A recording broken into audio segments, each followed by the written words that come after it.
Good morning. You're welcome to the Civilized Presence. Thank you so much for joining. Let me know where you're joining us from. Good morning. Good morning. Just give us 2 minutes for Facebook to get this video visible to everyone. Just give us 2 minutes.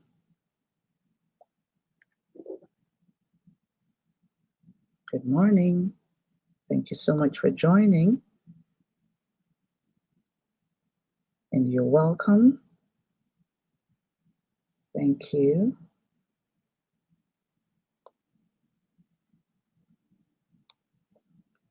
Thank you so much for joining. As you jump on in, let me know where you're joining from. Okay.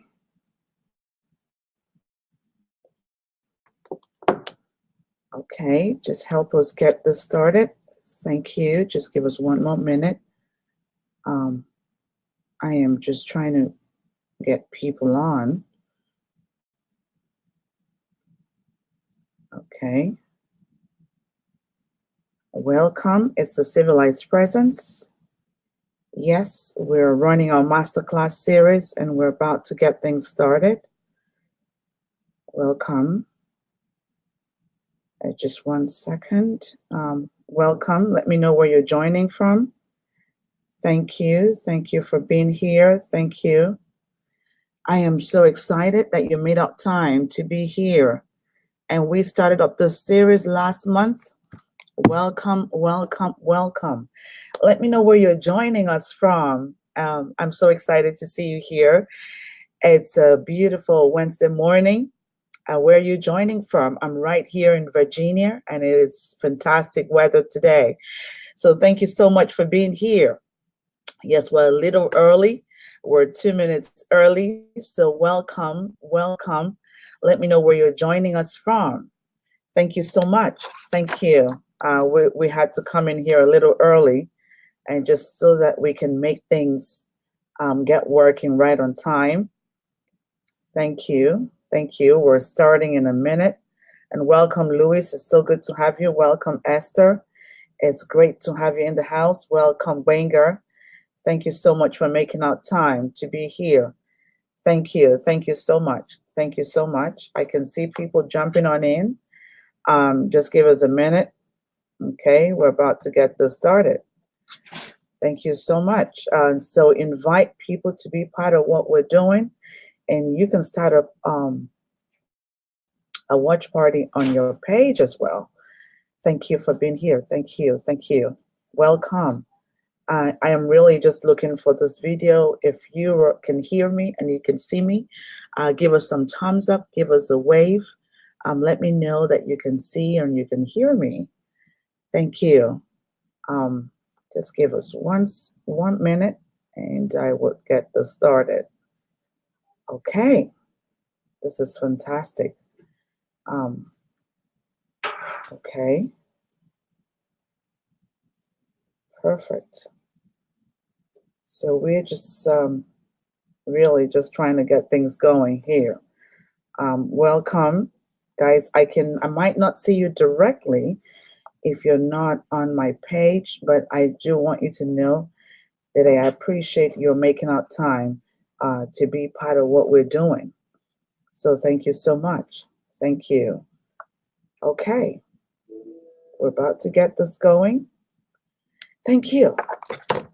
All right. So this is perfect. Welcome to the Civilized Presence. You're in the right place. Usually we're here every Mondays and Fridays at 8 a.m. Eastern Time, but this month we're running the Masterclass series and on how to increase your civility. So you're going to be seeing me a lot more. Now, some of you might not know who I am and you're here for the very first time. My name is Louisa Akaiso, and I am your #1 Master Civility Trainer and Leadership Coach. And I work confidently with leaders and professionals that place great importance in themselves and their reputation.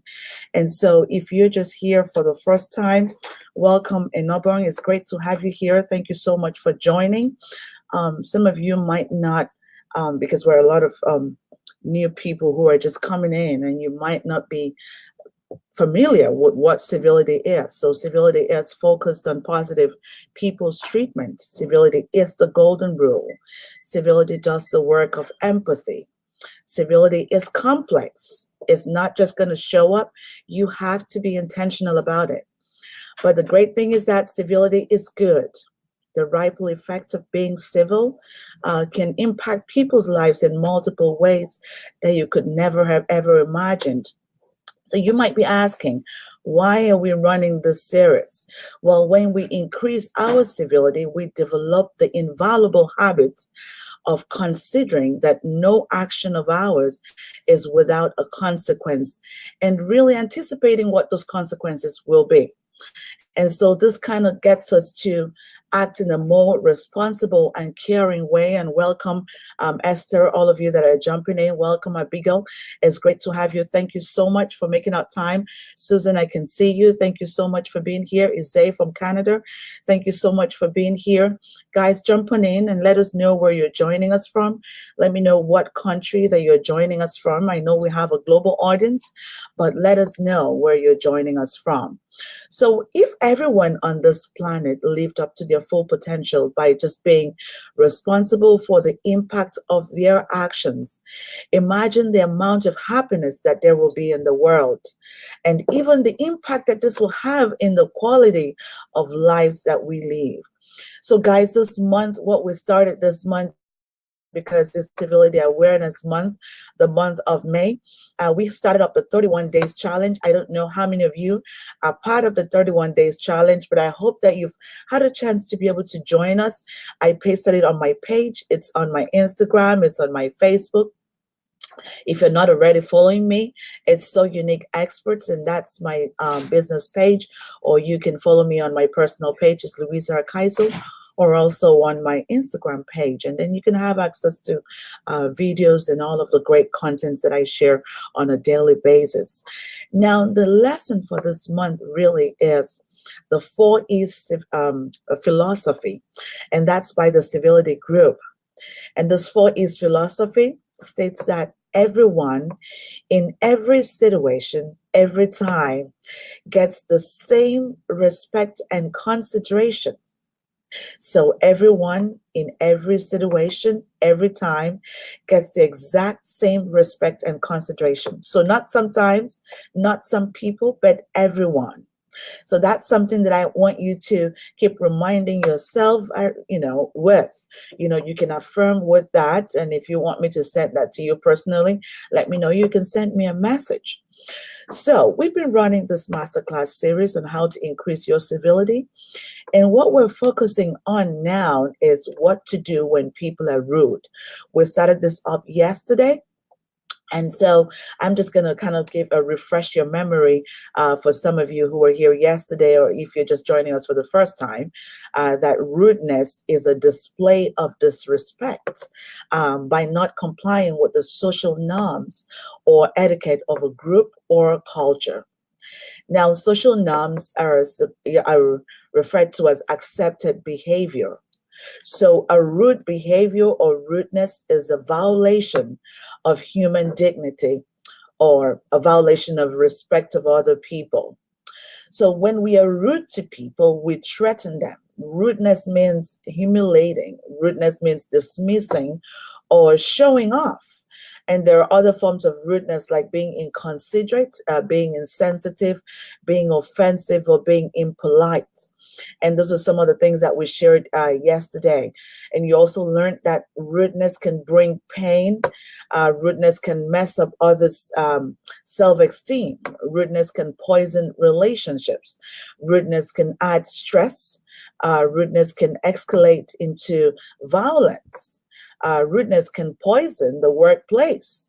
And this can lead to really chronic problems that affect people's health or productivity in the workplace or the well-being of other employees. So imagine having a very rude boss. You can imagine that rudeness will beget rudeness, and it just keeps multiplying. When someone is exposed to rudeness, what happens is that you behave differently. Incivility creeps into your subconscious, and that's kind of shapes the way that you behave, and it shapes your judgments a lot of times. So I'm going to share a bit of what research shows us about rudeness and why it is so critical for us to learn about rudeness this morning. 90% of American workers say that they have been victims of incivility at the workplace, and 13% left their companies on an account of an incident of rudeness. 13% of people left work because of rudeness. So about 4 out of 10 say they have worked for an abusive supervisor or employer. And another study estimates work time today's managers devote to resolving workers' personality conflicts is 18%, which is up from 9% in 1986 and 13% in 1991. And that comes to almost 1 day per week.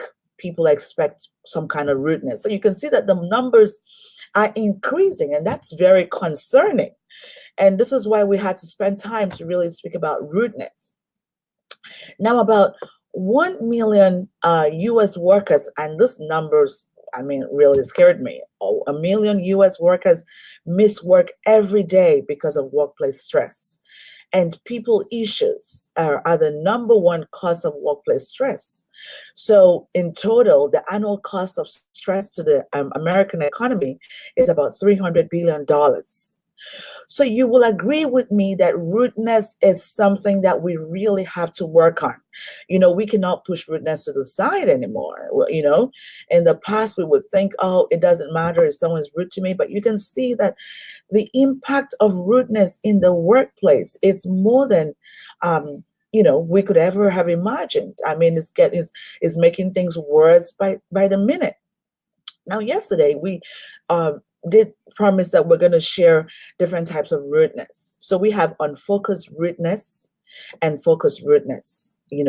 Unfocused rudeness is when someone is rude to you because you just happen to be around them. It's not a deliberate choice.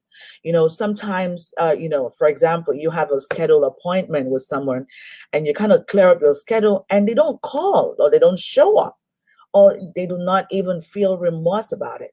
That's unfocused rudeness. So that this person is probably just unprofessional and careless. That's just who they are. So this rudeness was not directed at you per se, but that's just who they are. But I do know that rudeness, of course, triggers anger and pain. And another form of rudeness, unfocused rudeness, is someone works into a room that's filled with people and refuses to say hello or acknowledge anyone. And then, of course, a few minutes after that, so let's say it's a colleague of yours in the office. She walks in and doesn't say hello to anyone.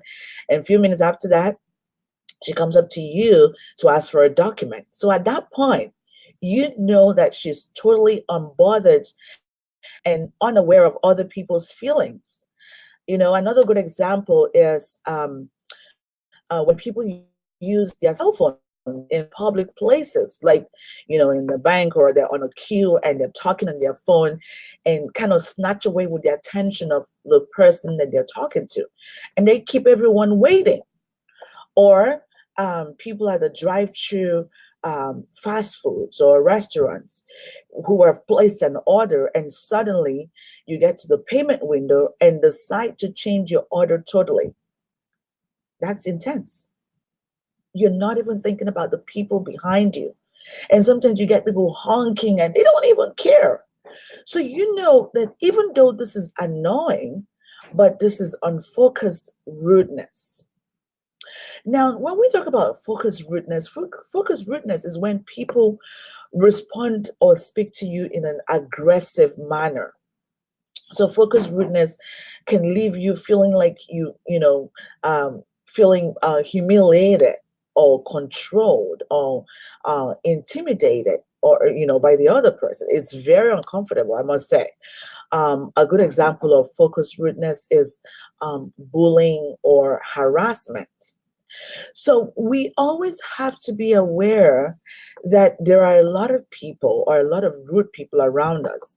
And there are also people who are rude occasionally, and that could be anyone. But what is important is that we have to understand that there are rude people, and we also have to learn why people are rude. Now, you cannot behave better, you cannot know how to respond to a rude situation unless you understand why people are rude.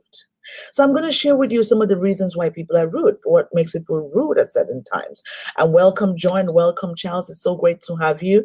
We're just going on with the session. It's a masterclass series on how to increase your civility. And we're talking about what to do when people are rude. So one of the things that makes people rude, some of the things that makes people rude are when people are stressed, they tend to be rude. When people are unhappy, they tend to be rude. When people are rushed, maybe they're in a hurry or they feel that there's lack of time, you know, they kind of become rude. So you should know that rudeness is a result of one state of mind. And when you understand that, it helps you stay calm and not get upset when people are rude at you. Now, people tend to be rude as well because of anger. Anger gets people to be rude. Fear gets people to be rude. When people are afraid and they don't want to show you that they're afraid, they kind of try to cover up by being rude. Another thing that gets people to be rude is the feeling of not needing others. Some people just feel that I am okay, I can be alone, and I don't need anyone. Another thing that makes people to be rude is lack of restraint. Lack of restraint gets people to be rude when it's all about me, me, me. I'll do it my way and no other person. When you care little about or what other people think, you automatically lose, respect for others. Don't really care. So a lack of restraint will inevitably hurt other people. And don't forget that this is God's constant civility. When I shared with you at the beginning, I explained that civility urges us to develop the inviolable habit of considering that no action of ours is without consequences for others and anticipating what those consequences will be. So another thing that gets people rude, and welcome prayer, welcome Stacy. It's great to have you here. It's self-worth. So inflated self-worth, when you think that you're so much, you're more than other people, your ego gets in the way. This makes us see ourselves as we're kings, and we begin to feel that the world is at our feet and no one else matters. And at that point, you're just inclined to be inconsiderate and impolite. You're not able to even pass a message across without being aggressive because you're just so angry, you're just so full of yourself. I mean, think about a 2-year-old who throws tantrums, so you begin to bleed on everyone that comes your way. Inflated self-worth. Another thing that gets people rude or makes people behave in a rude manner is a defective self-image. People with very low self-esteem or self-image deal with their insecurities by becoming defensive and hostile. So, you can see that there's so many reasons why people are rude. So when you understand why people are rude, then it kind of controls the way that you react to them. You're able to react in a more polite manner because you know that it is their problem. It is their state of mind that's making them to be rude. Another major cause of rudeness, believe it or not, is mental health issues. Rudeness can be traced to mental health issues. So victims of depression, victims of anxiety, victims of personality disorder can experience a lot of mood swings and then they become so aggressive. Many people think that rudeness, as a self, think of rudeness as a self-contained experience, limited to one person or interaction. But in the truth, rudeness or incivility is a virus that can spread. Rudeness makes everyone's life that is exposed to it more difficult. Rudeness is it's such an epidemic that it spreads to everyone around you. You can imagine rudeness in the work, not happen to that person, or it's not just going to affect that person that you're speaking with, but it's going to keep bleeding from that person to the whole office, to the whole floor, and it can actually drag around the whole environment, making everyone behave in a less kind and less patient and less energetic and less fun way. So you can see the impact of rudeness. Now, you can agree with me that rudeness begets rudeness, and it just keeps multiplying. So, like politeness begets politeness. So, when next someone is rude to you, you know that it is their problem, it is their state of mind, you know. So, please respond with kindness. When next someone is rude to you, respond with politeness. Okay, and I hope that this lesson was helpful to you. And let me just go back to the audience. Hello, Odo, it's great to have you here. Hello, Halima, it's great to have you here. Hello, Ben. Thank